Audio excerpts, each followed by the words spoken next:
Bom dia, boa tarde, boa noite. Iniciamos hoje o nosso quarto módulo da formação em letramento LGBTQIAPN+, para gestores, construindo uma gestão com equidade. Você já me conhece, eu sou a professora Fernanda, coordenadora do Grupo de Aprendizagem Tutorial 2, o GAT2 do PET Saúde e Equidade. E o PET Saúde é um parceiro na realização dessa formação, alinhada com a Escola Municipal de Saúde Pública do município de Goiânia, junto também com o parceiro o Ambulatório Transviver aqui de Goiânia. E nesse conteúdo de hoje, a gente vai trabalhar com uma perspectiva de olhar para os atributos da atenção primária à saúde, a partir de uma lógica de construir práticas inclusivas olhando para esses atributos. Antes de começar a falar dessa questão de olhar para os atributos da APS a partir de uma construção de práticas inclusivas, eu vou resgatar com vocês um pouco o que são os atributos da APS. Os atributos da APS foram construídos ancorados na Política Nacional de Atenção Básica, a PNAB, e eles servem para que a gente possa construir uma atenção primária em saúde para que ela se constitua e funcione de forma mais efetiva, resolutiva, e aquilo que a gente tem como preceito e pressuposto para a atenção primária, constituindo o modelo de redes de atenção, para que ela se organize de forma com que ela coordene o cuidado. Então, os atributos são fundamentais para que a gente possa atingir essa atenção primária como uma ordenadora e coordenadora do cuidado. E aí a gente tem a organização dos atributos em atributos essenciais e os atributos derivados. Os atributos essenciais, eles são o primeiro contato, ou seja, o acesso que a gente vai ter ali com esse usuário, considerando o território onde essa unidade está vinculada e a sua população adscrita. Lembrando, nesse curso, nós não temos só gestores da atenção primária, mas como a gente já mencionou na nossa aula inaugural, tendo uma compreensão de que a atenção primária ela é a porta de entrada para o SUS e o usuário, o paciente, chega por ela e ele transita na rede a partir dela, por isso que nós vamos dar o destaque à atenção primária. E também para que a atenção primária, aqueles gestores aqui que representam a atenção primária, tenham clareza do seu papel no processo de constituir, né, a garantia de direitos, tanto da integralidade do cuidado, quanto também da equidade, considerando a inserção e a inclusão da população LGBTQIAPN+, dentro da atenção primária. Então, o primeiro contato ele é fundamental. E vocês já fizeram uma atividade no módulo 2, exatamente que traz um pouco desse cenário de um estudo de caso de dificuldades do primeiro acesso ou do primeiro contato com o serviço de saúde, aquele que é o ponto de entrada para o SUS, para a rede de atenção no SUS. Então, a APS é a porta de entrada preferencial. Meu paciente, meu usuário, é uma pessoa trans, obviamente ela vai ter demandas do serviço especializado, mas ela só consegue chegar no serviço especializado se ela tiver um acompanhamento e ser acolhida inicialmente pela atenção primária. Então, a partir da lógica de regulação, a APS é a entrada preferencial e regular. Se o SUS fosse uma casa, pensem comigo, e assim, o Eugênio Vilaça usa isso muito, né, pensando a planificação, essa constituição de uma casa, a APS é a porta de entrada. Não dá para entrar pela janela, porque a janela seria a UTI, seria o pronto-socorro. Então, a pessoa ela vai entrar ali no desespero, porque ela não conseguiu entrar por um outro local que era o mais adequado e o que seria, né, o digno para ela. Então, ela acaba tendo que buscar outros locais para acessar o serviço ou acessar essa casa, né? E aí ela vai entrar pela janela ou por outros locais que não é o local adequado e o mais digno para que ela entrar. Então, a APS é a porta de entrada. É a porta que garante você acessar toda essa casa, que é a rede de atenção à saúde no SUS. O segundo atributo que a gente considera essencial é o da longitudinalidade. E o que vem a ser isso? É claro que quem já estuda a PS aqui, eu estou dizendo coisas que são, né, do cotidiano. Mas para aqueles gestores que estão chegando agora na gestão, ou ainda não tem muita compreensão da atenção primária porque está no serviço especializado, está no pronto-socorro, no pronto atendimento, está no SAMU, está na gestão central e nunca teve um contato direto com a APS, é fundamental a gente fazer esses resgates. Então, o atributo da longitudinalidade é essa relação contínua e duradoura e de confiança entre a equipe da atenção primária e com o seu território e as pessoas que vivem nesse território. Vejam, eu disse as pessoas. E lembrem-se lá da nossa aula inaugural do Rio. Quem são essas pessoas? Elas são diversas e todas precisam ter garantidos esse cuidado longitudinal, esse cuidado contínuo, esse acompanhamento, considerando o quê? As suas necessidades e a sua singularidade enquanto pessoa.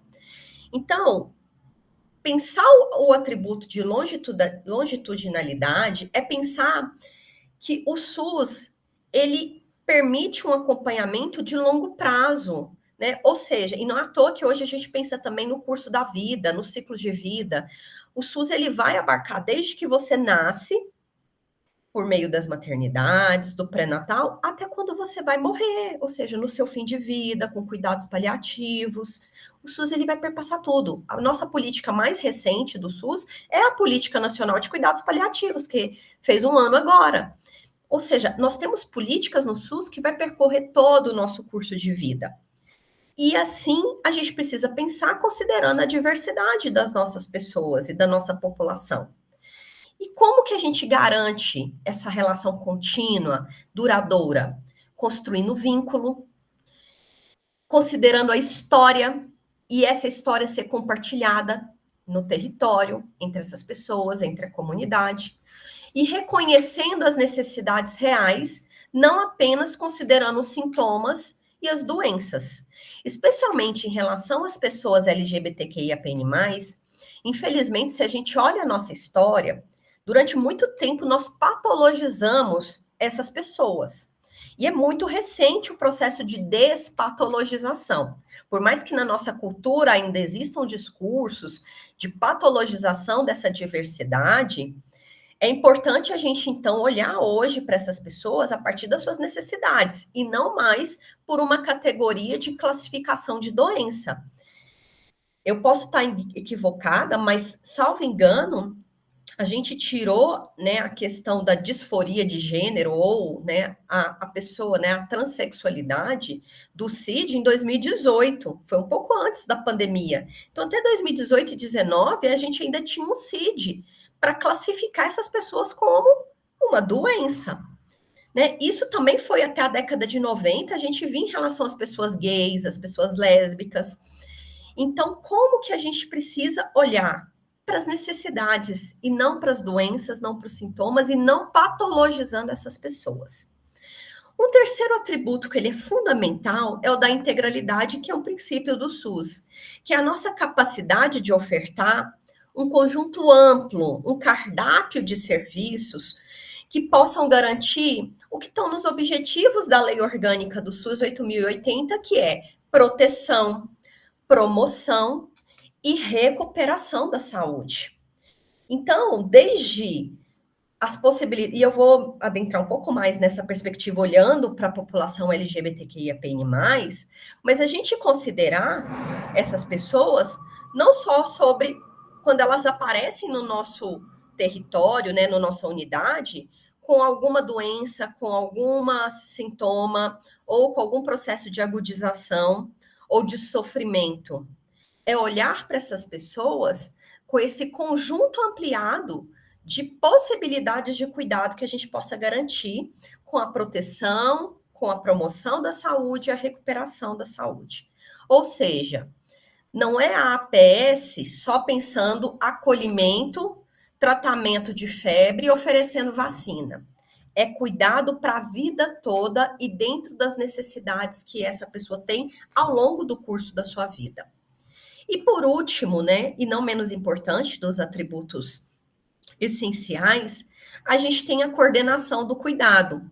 E aqui é o reconhecimento de que a atenção primária é quem vai fazer toda a articulação com a rede. É ela que vai referenciar esse paciente para os outros níveis da atenção, para os serviços especializados, né, e para as redes próprias que a gente tem, a rede materno-infantil, hoje a rede Aline, é a rede para pessoa com deficiência. Quais redes que essa pessoa precisa acessar, os pontos da rede, é a atenção primária que vai articular esse caminho da pessoa usuária na rede, organizando os fluxos, evitando duplicidade, monitorando a continuidade desse cuidado. Então, não basta eu referenciar o paciente e a contrarreferência. Esse paciente, quando ele sair do serviço especializado, assim era o que a gente espera, né? Que ele saia do serviço especializado e ele volte para o seu território e continue o seu acompanhamento, os seus cuidados dentro do seu território. Então, é pensar numa analogia aqui, né? Que a APS, ela é quase o Waze ou o Google Maps que a gente tem da rede. É ela que vai dar todo o caminho que a gente vai ter para acessar todos os serviços e os pontos de atenção que a gente tem na rede. Ou seja, a APS, ela orienta, ela redireciona e ela avisa quando o caminho ele está, né, congestionado. E aí oferecer outro caminho para a pessoa não ficar perambulando nessa rede, né? Então, acho que esses são pontos importantes que eu ainda não estou entrando nas questões mais singulares relacionadas ao cuidado da pessoa LGBTQIAPN+, mas para trazer um panorama geral para vocês do que são os atributos essenciais. E, claro, nós temos atributos derivados. Quais são esses atributos derivados? A gente tem o atributo derivado, que é a orientação comunitária, então a gente baseia-se no conhecimento do território. O que o meu território oferece? Quais são as vulnerabilidades que tem no meu território? Quais as oportunidades que tem no meu território? Observar essas necessidades coletivas para compreender as necessidades individuais ou das pessoas. Então, é um cuidado que ele deixa de ser só pensando na população, apesar que na rede é importante a gente olhar para a população, mas é a gente fazer com a população, né? É um trabalho com e não só para.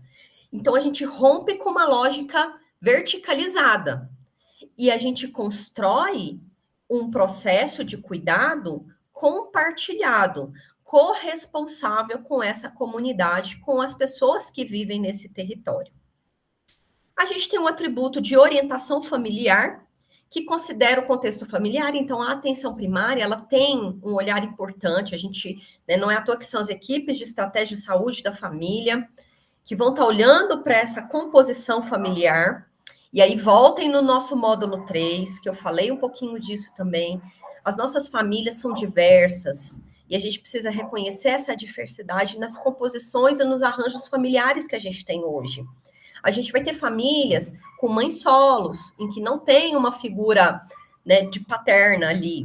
Mas eu posso ter famílias que são compostas por amigas, amigos, e que formam um núcleo familiar ali. Eu posso ter famílias que são só com mulheres, então ali vive a avó, a mãe e a filha, né? Então a gente tem uma geração toda, mas só de mulheres formadas ali. A gente vai ter famílias que são compostas por casais homoafetivos e que podem ter seus filhos que foram gestados por uma dessas pessoas ou podem ser por meio de adoção. E eu vou falar um pouco disso no próximo módulo, né, sobre os direitos parentais que a gente tem, pensando a constituição dos núcleos familiares que a gente tem hoje na perspectiva diversa, famílias compostas, né, por casais homoafetivos e toda essa diversidade que a gente precisa. Então, quando eu falo em orientação familiar, é nós abrirmos os nossos olhares também para que os arranjos familiares, eles também mudaram. Né? Não temos mais só aquele padrão de família, margarina, doriana, que tem a mamãe, o papai e os filhinhos. Né? Hoje nós temos muitos arranjos familiares, né, quase 15% da população brasileira, composta por casais, são casais que não têm filhos, e são aqueles casais que optaram em não ter filhos. Então, é um arranjo familiar importante que a gente precisa pensar. Como que a gente vai acompanhar essas famílias que não têm filhos e que são formadas por casais, e como eles vão ser, né, no futuro, pensando no processo de envelhecimento, cuidado com esses casais envelhecidos, que não têm um núcleo familiar constituído num padrão tradicional. Então, tudo isso precisa estar no nosso radar quando a gente fala em orientação familiar. Senão, a gente reduz muito a um modelo que hoje já não representa a realidade das famílias brasileiras.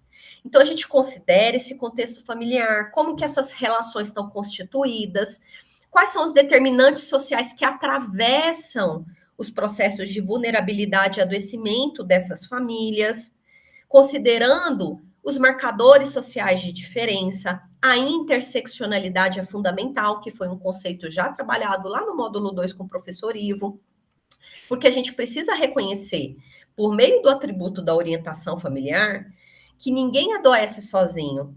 O adoecimento é um processo que tem a ver com as nossas relações, tanto com outras pessoas, mas as relações que a gente tem com o ambiente, com os lugares que eu vivo, com o território. Então, a gente precisa reconhecer o adoecimento não como uma condição individual, mas um processo que é construído socialmente, culturalmente, e que para também a gente recuperar nossa saúde, a gente vai precisar de uma rede de cuidado, seja pela rede do SUS, seja por meio da nossa rede familiar, da nossa rede comunitária.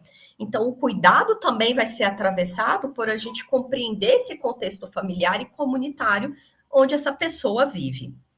E o último atributo, né, antes da gente entrar um pouco mais nesse olhar pensando práticas inclusivas, é o de competência cultural, que é a capacidade que a gente tem de reconhecer as diferenças que tem na nossa comunidade, no nosso território. E que diferenças são essas? São tanto as diferenças individuais, quanto também são as diferenças que a gente tem culturais, sociais, étnicas, geracionais, e a gente constitui uma adaptação para garantir o processo de cuidado a partir dessa adaptação cultural. O que a gente precisa entender nesse processo, desse atributo de competência cultural? É pensar que o SUS está dizendo, eu te vejo e eu te entendo dentro do contexto onde você vive e onde você trabalha. Então, é o SUS olhando com lentes a partir de uma equidade, de um território e dessa perspectiva sociocultural. Então, por que eu trouxe esses elementos agora, nesse primeiro momento, como um preâmbulo da nossa aula? Para que a gente agora possa olhar para isso a partir dos atributos da PS, considerando esses atributos para fortalecer práticas mais inclusivas. Então, aqui os objetivos da aula eu já dei início com vocês, foi revisar um pouco desses atributos, compreender quais são esses, né, dois componentes de atributos que a gente tem da atenção primária, e tentar articular isso para as nossas práticas de gestão, de assistência, como perspectiva de inclusão de pessoas LGBTQIAPN+, da nossa rede de cuidados, dentro, especialmente da PS, mas de todo o processo que a gente tem de constituição das redes no SUS. Vou trazer alguns casos para vocês refletirem, e no final vou falar um pouquinho de como que o gestor ele tem um papel importante nas decisões gerenciais para a gente garantir que a equidade se torne um princípio factível e na realidade do seu serviço. Então, agora eu vou dar rapidamente um tempinho para que vocês possam acessar esse QR Code. Sugiro que vocês utilizem o celular de vocês. Quando vocês acessarem, vocês vão ter acesso a um formulário. E vocês vão responder algumas questões que para a gente é importante, porque a gente vai retomar lá no final, quando a gente for falar do nosso plano de ação. Vocês vão olhar, a partir dessas questões, de 0 a 10, quão inclusiva a sua unidade é para pessoas LGBTQIAPN+. Vocês vão, então, responder acessando o QR Code. E é importante vocês terem noção de que não tem resposta certa ou errada. Nós não estamos aqui para julgar se vocês estão mais próximo do que é uma inclusão ou não, né? Mas para que a gente possa identificar as percepções distintas de vocês. Então, assim, qualquer uma dessas percepções, né, os níveis de percepções de vocês vai ser muito valioso para a gente compreender também como que vocês têm visto o processo de inclusão na realidade da gestão de vocês. Como eu mencionei, os resultados vão ser sistematizados para depois e a gente vai retomar isso no encerramento do curso. E aí é um ponto importante. Enquanto vocês respondem o questionário, é lembrar que a gestão trabalha justamente com essas diferenças e que a percepção de vocês vai ser fundamental para a gente identificar oportunidades de melhoria. Se vocês não conseguiram acessar nesse tempo que eu deixei aqui, a minha sugestão também é que vocês acessem depois na plataforma, porque o formulário vai ficar disponível lá. Mas não deixem de preencher e os tutores de vocês vão continuar fazendo essa cobrança para que a gente possa ter a resposta de todos vocês ao final do curso. Retomando e agora olhando para as questões relacionadas à inclusão das pessoas LGBTQIAPN+. Então, a gente tem 4 pilares fundamentais para pensar a qualidade da assistência e do cuidado na atenção primária. Quando a gente pensa no atributo de acesso, enquanto porta de entrada, pensando as pessoas LGBTQIAPN+, a gente vai buscar romper algumas barreiras e evitar algumas dessas situações nesse nível desse atributo. Ou seja, para garantir que o atributo essencial de acolhimento, de acesso, ele seja respeitado, a gente precisa observar se a nossa recepção ela está sendo hostil com as pessoas LGBTQIAPN+, se a nossa recepção ela está despreparada para fazer o primeiro acolhimento, o primeiro acesso dessa população. Preciso identificar, para garantir esse atributo, se o nome social ele não está sendo ignorado, tanto nos registros, quanto também nas chamadas por qualquer um desses servidores e trabalhadores. Os nossos formulários, o que eu utilizo, seja ficha para poder fazer triagem, a avaliação dessa meu usuário, minha usuária, estão adequadas à linguagem ou elas têm elementos que geram um processo de exclusão? É importante a gente ter essa leitura crítica, reflexiva e inclusiva, inclusive nos nossos documentos que a gente utiliza para fazer a triagem, o acolhimento, a avaliação, né? Tudo isso precisa estar no nosso radar para que a gente possa corresponder o atributo de acesso que é tão fundamental para a entrada no serviço. Quanto à longitudinalidade, a gente precisa observar se as pessoas LGBTQIAPN+, elas têm vínculo de longo tempo, longo prazo com a atenção primária, com a minha unidade de atenção primária? Tem continuidade do cuidado ou não? Essa pessoa aparece e depois ela some, eu nunca mais tenho o registro dela. Como que a gente pode resolver isso para garantir esse vínculo de longo tempo? O que pode ter gerado o rompimento desse processo de continuidade do cuidado? Existem microviolências que estão rompendo esse acompanhamento? A confiança foi construída gradualmente ou não foi construído vínculos de confiança com as pessoas LGBTQIAPN+. Isso acaba ferindo o atributo da longitudinalidade. Quanto à integralidade, o que a gente está ofertando para essas pessoas para que elas venham até a unidade básica de saúde, serem acompanhadas, ter uma continuidade do cuidado? A gente está oferecendo na atenção primária cuidados que a gente fala que são primários de saúde mental? Ou eu simplesmente falo que não é o lugar dela, que ela tem que procurar o CAPS, que ela tem que procurar o serviço transexualizador? Como que eu tenho feito esse acompanhamento? Porque a saúde mental também é um elemento importante para a promoção da saúde na atenção primária. Eu estou oferecendo todo o cardápio necessário de prevenção combinada à atenção primária. Se não oferece PrEP, PEP, consigo orientar ele para que ele tenha acesso, preservativo, né, ao serviço especializado, consigo encaminhá-lo de forma adequada? Tudo isso também precisa estar no radar para garantir essa integralidade. Quanto ao cuidado das pessoas trans, a minha unidade de saúde tem clareza para garantir essa integralidade, para referenciar para o serviço transexualizador, que é o serviço de referência do meu município, aqui de Goiânia, ou do estado?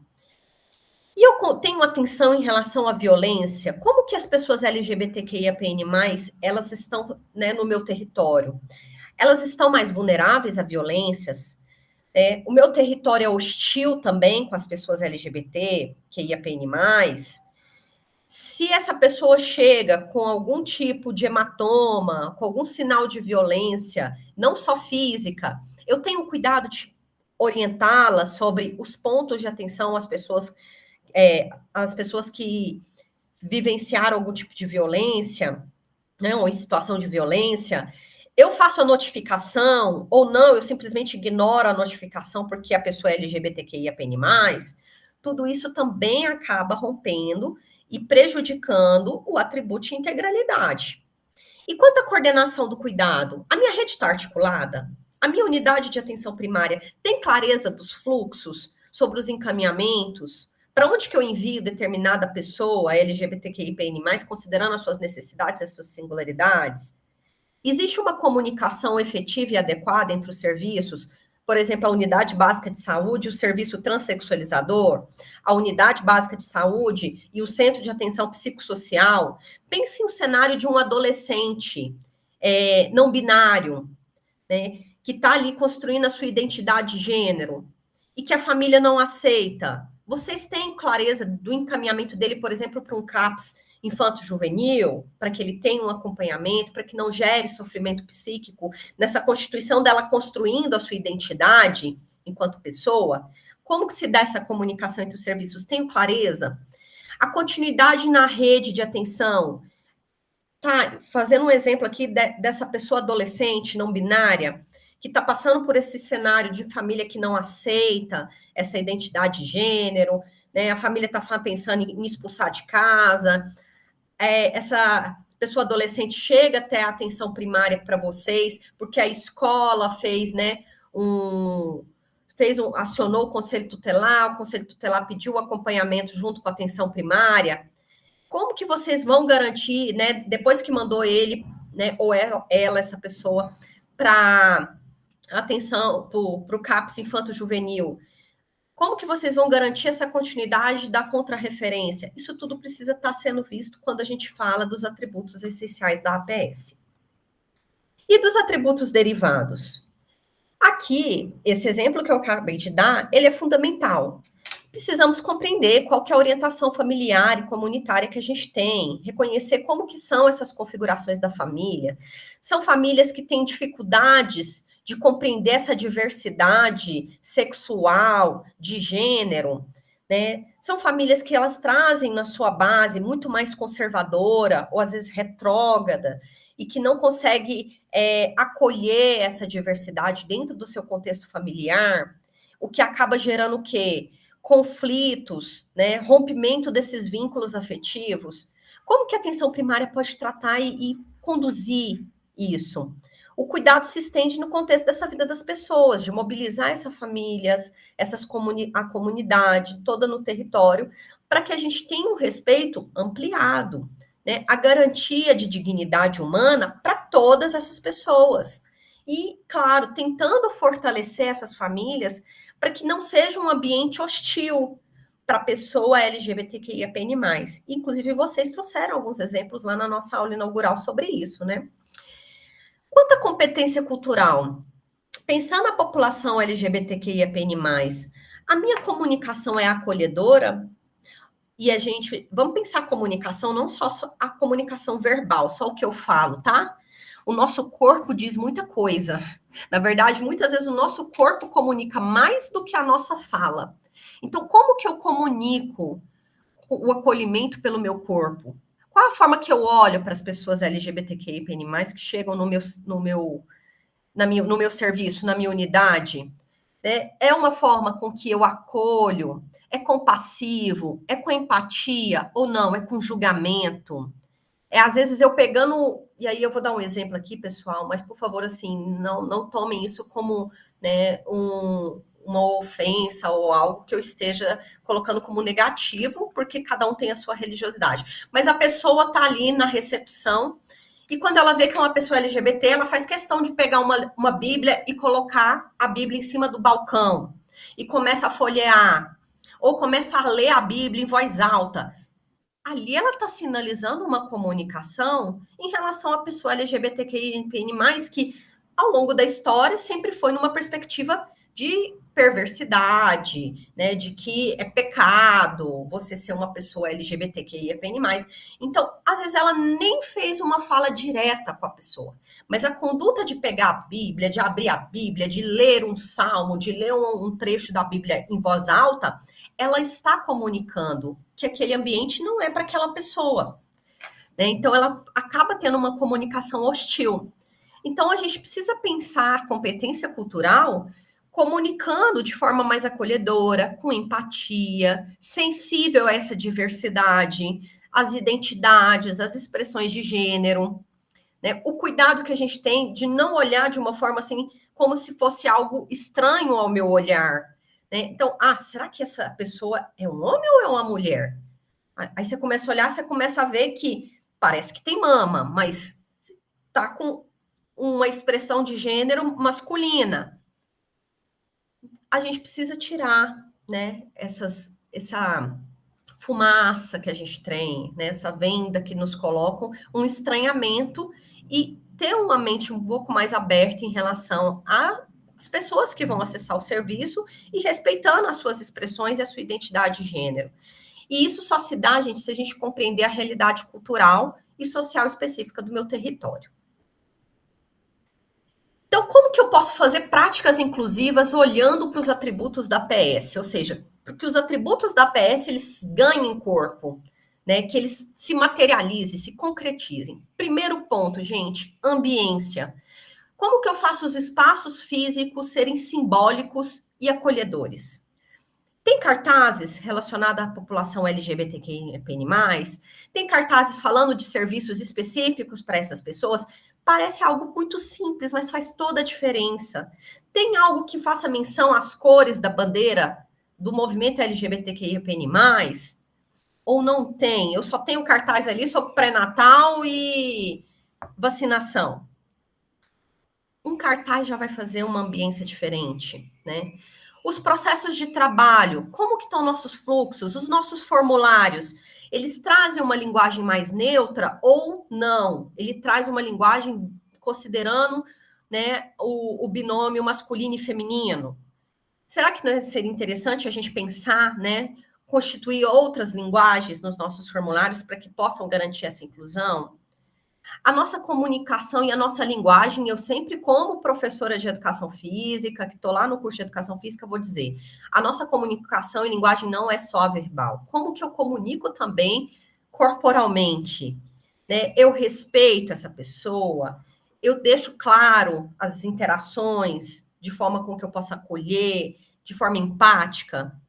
E a gestão e a decisão, ela é fundamental. A nossa liderança é comprometida com a equidade?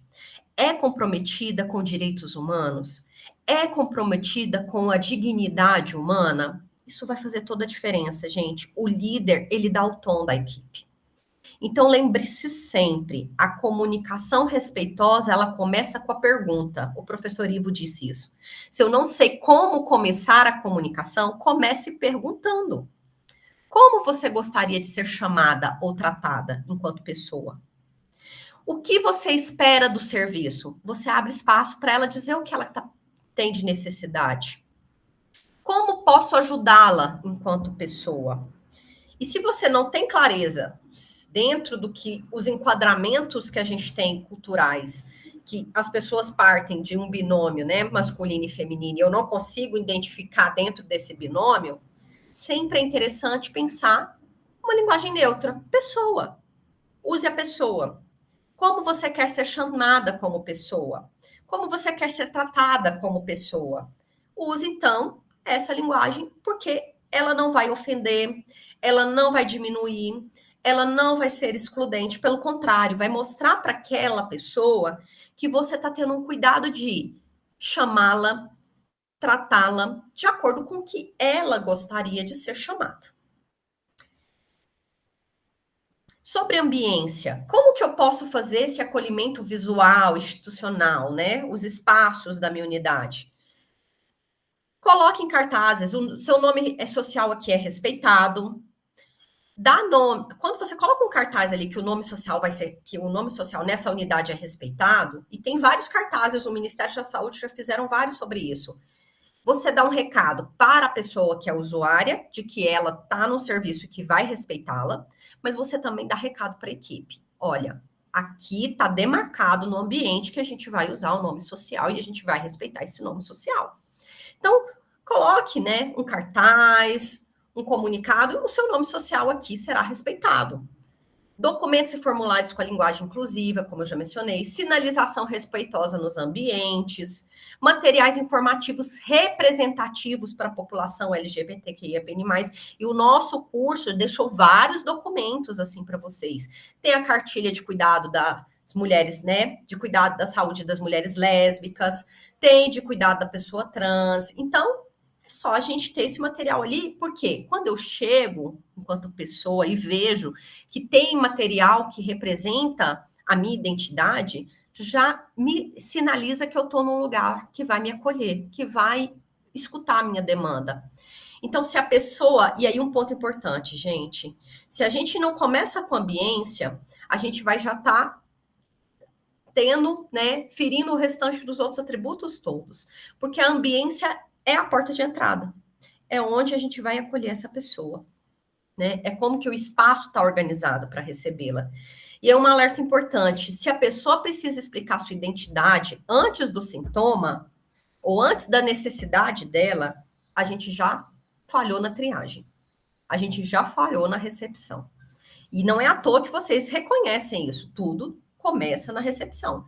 Se começa errado, o resto não vai dar certo. Aqui depois eu vou colocar esse link, mas é um videozinho muito interessante da Unites, falando um pouco dessa perspectiva de ambientes com zero discriminação. Como que eu posso construir um ambiente zero de discriminação? Foi um material produzido pela United junto com a Universidade Federal do Rio Grande do Sul. Então, dos processos de trabalho, gente, a gente precisa entender que tem o acolhimento qualificado, que a escuta inicial, né, tem que ser sem perguntas patologizantes, sem perguntas invasivas sobre identidade, né, sobre o gênero, sobre orientação sexual. A gente precisa olhar para essas pessoas considerando linhas de cuidado, protocolos específicos para cada uma dessas identidades, para cada uma dessas orientações. Né? E o Ministério da Saúde, gente, produz muita coisa sobre isso. A gente vai colocar lá também para vocês. Já tem algumas que vocês já receberam, mais outros materiais. Há próprios organismos que trabalham, né, no nível do SUS, como a EBSER também, recentemente fez uma cartilha para pessoas que gestam, né, como que é o cuidado no contexto da maternidade, né, das casas de parto, junto com pessoas que gestam. Então, muito material técnico a gente tem produzido e atualizado.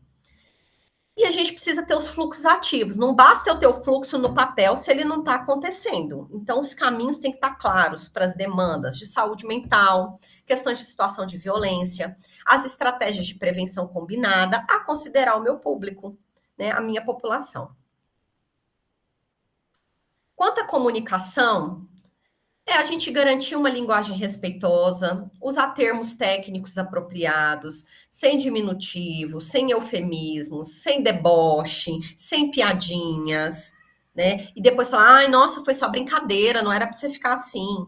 Isso vou falar um pouquinho mais também quando a gente for pensar nos trabalhadores e trabalhadoras LGBTQIAPN+, do SUS. Mas aqui, vamos guardar esse elemento importante da linguagem respeitosa. Pronomes corretos. Não sei como falar? Usa pronome neutro. A pessoa. É a pessoa e pronto, né? A gente usa nesse, né, chamá-la, tratá-la, como que você gostaria de ser tratada, chamada enquanto pessoa. E sempre coloca, pode falar, enquanto pessoa, como você gostaria de ser tratada, né? é importante isso para a gente garantir a identidade dessa pessoa e o respeito a essa identidade. E a gente pode fazer correções simples. Às vezes eu, né, escorreguei, fiz uma fala que não estava adequada. Você pode corrigir seu erro. Não precisa ser uma coisa também, né? Nossa, gente, todo mundo da recepção, olha só, eu errei, agora eu vou falar o nome certo. Não, peça desculpa, fala, sinto muito, não vai se repetir mais. E fazer o corrigir o erro é o mais digno no momento que a gente possa cometer alguma falha de comunicação. E quanto à gestão, a liderança ela é fundamental para a promoção de práticas inclusivas. É a liderança que vai poder organizar junto com a equipe protocolos claros, diretrizes que garantam o reconhecimento do nome social, dos fluxos de atendimento, do acolhimento, tudo isso começa com a liderança. É a liderança que vai dar o tom. É a liderança que vai ter condições de dar resposta institucional quando houver mecanismos que firam a dignidade humana e os direitos dessas pessoas. Então, é a liderança que vai falar: olha, aqui você tem direito a fazer a denúncia na ouvidoria, acessar a ouvidoria. Se acontecer alguma coisa, eu vou fazer todos os trâmites necessários em relação a condutas que foram LGBTfóbicas aqui na nossa unidade. Então, a liderança vai ser importante para a resposta institucional e para que não ocorram esses tipos de mecanismos que levam a processos de violências institucionais. A formação continuada é a liderança que também vai dar o tom. Não basta a liderança falar que precisa ter curso e quando tem o curso não libera a equipe para participar. Então, há um contrassenso. Então, se vai ter capacitação, a liderança fala, preciso de capacitação. Aí a gente faz a capacitação, a liderança não libera, a liderança diminui essa formação. Então, isso vai prejudicar realmente a gente garantir práticas inclusivas. E ter também, a liderança, ela tem um papel importante para acompanhar esses indicadores, para monitorar os dados, né? Se as pessoas LGBTQIAPN+, não estão chegando na minha unidade, no meu serviço, de duas uma, ou não tem LGBTQIAPN+, no meu território, o que eu acho muito improvável, ou, de fato, a minha unidade não está desenvolvendo práticas inclusivas para que as pessoas LGBTQIAPN+, cheguem na minha unidade. Então, a gente tem que refletir. E aí, isso é monitoramento. Quantas pessoas LGBT tem no meu território? Quantas dessas eu estou atendendo? Quantas dessas eu estou acompanhando? Quantas dessas eu encaminhei para os serviços especializados que são de acordo com as necessidades e as singularidades dessa identidade? Tudo isso é fundamental, pessoal. E aí, aqui a gente já está indo quase para o finalzinho, que são os estudos de caso. Eu quero que vocês olhem para cada um deles e reflitam e depois voltem para a aula. Depois, essa aula está gravada, vocês podem vir aqui copiar esses casos para fazer com a sua equipe, para que vocês reflitam coletivamente. Mas o que a gente vai fazer nesse movimento aqui, bem rapidinho, de estudos de caso? Eu quero que para cada situação que eu for apresentando, vocês tentem identificar que atributo da APS foi violado. Pensar que ação a gestão poderia fazer para tentar reparar essa violação. E como você poderia executar essa mudança de forma imediata no seu serviço, na sua unidade. Então, vamos fazer esse exercício, vai ser rapidinho, tá? E depois vocês voltem quando quiser, copiem, façam com a equipe, como um exercício mesmo de planejamento e de reorganização dos fluxos, dos processos de trabalho no serviço de vocês. Primeiro caso, vamos lá, reflitam comigo, olhando para aquelas questões, né? Qual atributo foi violado, né? O que a gestão pode fazer para mudar essa situação? Então, situação. Uma mulher trans é atendida na recepção e, em voz alta, a funcionária exige que ela forneça o nome verdadeiro, constante no documento. Outra pessoa na sala de espera, as outras pessoas na sala de espera ficam olhando. A mulher se retira da unidade sem ser atendida. Aqui a gente já tem os atributos que foram feridos, né? Eu acho que vocês também, ao falar, vocês já reconheceram. E aí a questão para reflexão: como evitar que situações assim rompam definitivamente com o vínculo dessa pessoa com a unidade? Caso 2, o encaminhamento infinito. A situação: um homem gay procura a unidade após sofrer violência física e sexual motivada por LGBTfobia. A equipe apenas registra o ocorrido e fornece um encaminhamento para o serviço especializado, sem realizar qualquer escuta qualificada ou ação imediata ali na unidade. Que atributos foram violados? A integralidade, a coordenação do cuidado, e aí uma questão central para vocês refletirem. Qual é o papel da APS na primeira escuta de situações de violência? O que a gente tem que fazer na APS? Para além de só encaminhar. Caso 3, a invisibilidade. Situação.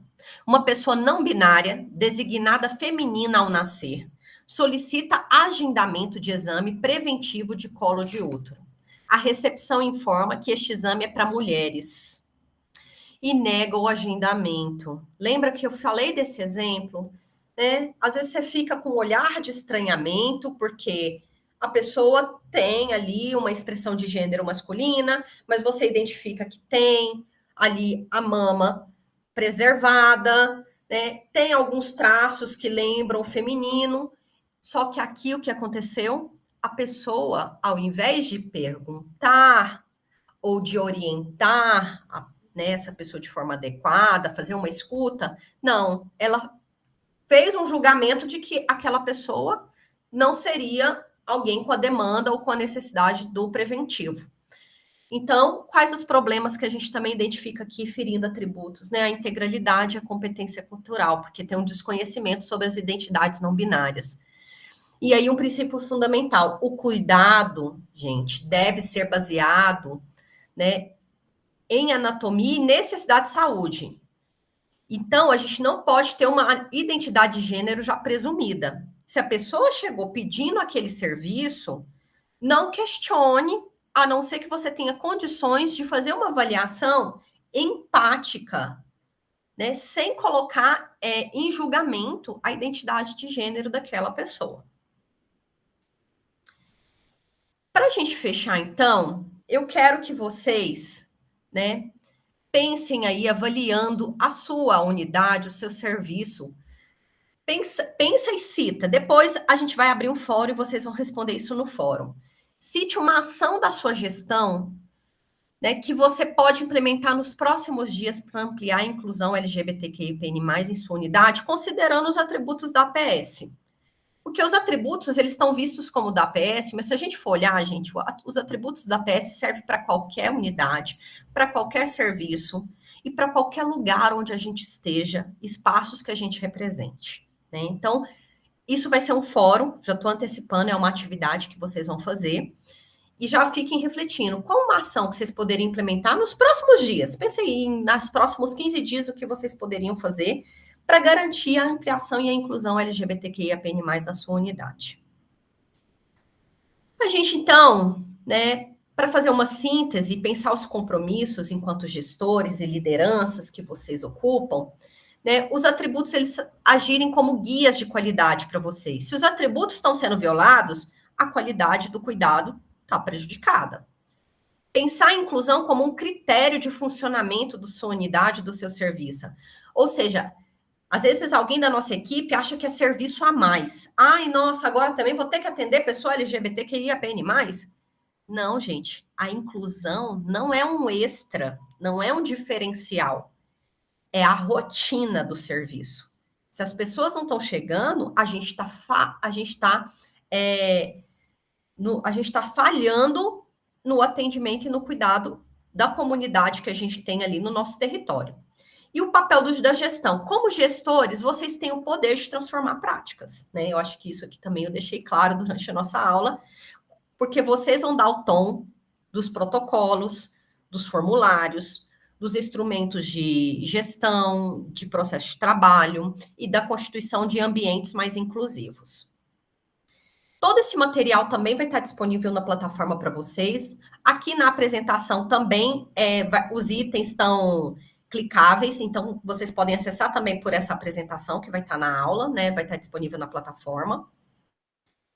E os próximos passos a gente vai fazer, depois do próximo módulo, que a gente vai olhar um pouquinho sobre a questão da valorização das trabalhadoras e trabalhadores LGBTQIAPN+, a gente vai pensar o nosso plano de ação. Então, essa aula é fundamental como elemento já para materializar o nosso plano de ação. Então, comecem a pensar um diagnóstico local, né? Avaliar quais são as práticas atuais que tem no seu serviço de inclusão. Como que você poderia pôr isso num plano de ação? De 3 a 5 ações prioritárias para os próximos 3 meses, né? Pensando ambiência, comunicação, fluxos, né? Competência cultural. Como que eu poderia engajar minha equipe compartilhando essas aprendizagens? Pense isso no plano de ação também. Como eu posso monitorar isso? Tudo isso é elementos já que eu estou deixando aqui de spoiler para pensar o plano de ação, que é o trabalho final do nosso curso. No mais é isso. Agradeci imensamente vocês desse tempo. Eu acho que eu até passei um pouquinho dos 50 minutos aqui, mas eu acho que esse conteúdo era muito importante a gente trabalhar ele, porque juntos a gente constrói uma atenção primária verdadeiramente universal, integral e equitativa para todas as pessoas. Qualquer dúvida, podem entrar em contato comigo, com o professor Ivo, com os seus tutores e tutoras, que a gente vai estar à disposição de vocês para sanar qualquer dúvida. Até o próximo módulo, a gente se encontra. Tchau!